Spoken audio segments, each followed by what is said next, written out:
We are in Hereford, the cathedral city on the Wye, and Arthur Mee describes it with having a glory given to it by nature and a beauty given to it by man.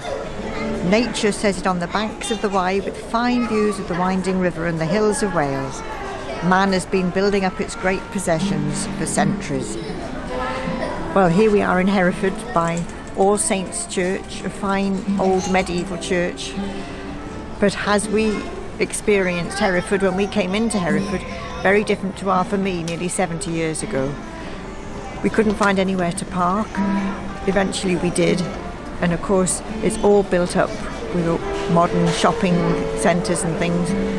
However, it's very pleasant sitting here in this All Saints Church, which is now a cafe, as well as a church still. The sun has come out and it's full of life. And we're going to discover more of it after our coffee. Arthur Mee says that here in All Saints, David Garrick was baptised, and it has a great medieval tower and spire rising 230 feet high and looks along the street to the cathedral tower at the other end. It is a fine old church which owes something to all our medieval centuries. The nave arcades to the 13th, the south chapel to the 14th, and the timber roofs to the 15th. The wonderful chemists who bring out invisible paintings from our ancient walls are bringing to light old paintings in the chancel when he called. And the church was adding to its glory by two great east windows of lovely colouring, both by Miss Aldrich Rope. There are 15th century tiles in the north chapel and a 15th century screen in the south. The elegant oak pulpit with its canopy was made in 1621. And he says how All Saints is rich in its medieval craftsmanship, and it has in the chancel two groups of 14th century stalls with panelled backs and carved seats and superb canopies. I wonder what Arthur Mee would have made of the church now, with its cafe, craft fairs, toilets, all sorts of things taking place in the church, but at the same time a service is going on in the Lady Chapel.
Arthur Mee tells us that there was a great Norman castle here which was destroyed in the Civil War, and now green turf covers the place where it stood.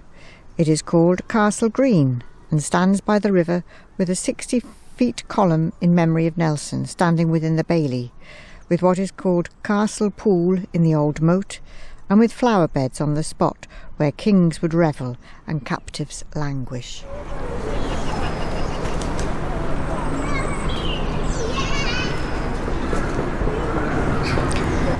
Arthur Mee says that the cathedral is a noble place, stamped with the genius of many centuries. It begins with the conquerors and comes down to ours. And we're sitting here on the cathedral green, looking at the statue of Sir Edward Elgar, who's looking at the cathedral.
Close by the great eastern arch the Normans made, we see standing by the altar a chair in which sat one of our Norman kings. It is the rarest treasure in the city and one of the remarkable possessions of England. The king who sat in it was Stephen, and his mother was the daughter of the Conqueror. Arthur Mee tells us it was made by a Norman carpenter, set in this Norman sanctuary, received the Norman king of the men who built this place, and here it stands, made up of little smooth round timbers, as fresh as a 19th century thing, in spite of its 800 years. It is one more piece of Norman timber which surprises us here.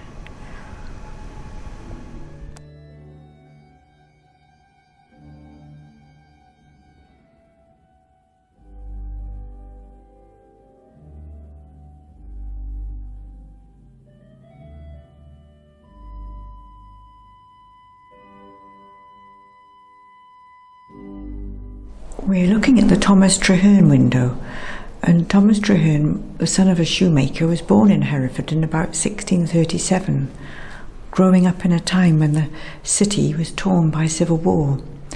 He went to Brasenose College, Oxford, and then he returned to his native county as rector of Creedon Hill, 5 miles northwest of Hereford, where he ministered for the next 16 years and also participated in the work of this cathedral. Then he left to become a domestic chaplain to Sir Orlando Bridgeman in Middlesex, but died later that year in Teddington. He had an intense vision of happiness in life, and he speaks of this in his writings. These were largely unpublished at his death, but it is through the 20th century rediscovery of his manuscripts that he is now celebrated as a spiritual writer of great depth and beauty. Tom Denny, who made these windows, takes 4 main themes of Traherne's thinking: his love of the Herefordshire countryside, his seeing of the cross of Christ in the world around us, his insistence on the importance of love in human lives, and his love for the city of Hereford and its inhabitants. Arthur Mee says that it is charming to walk round the outside of this great place.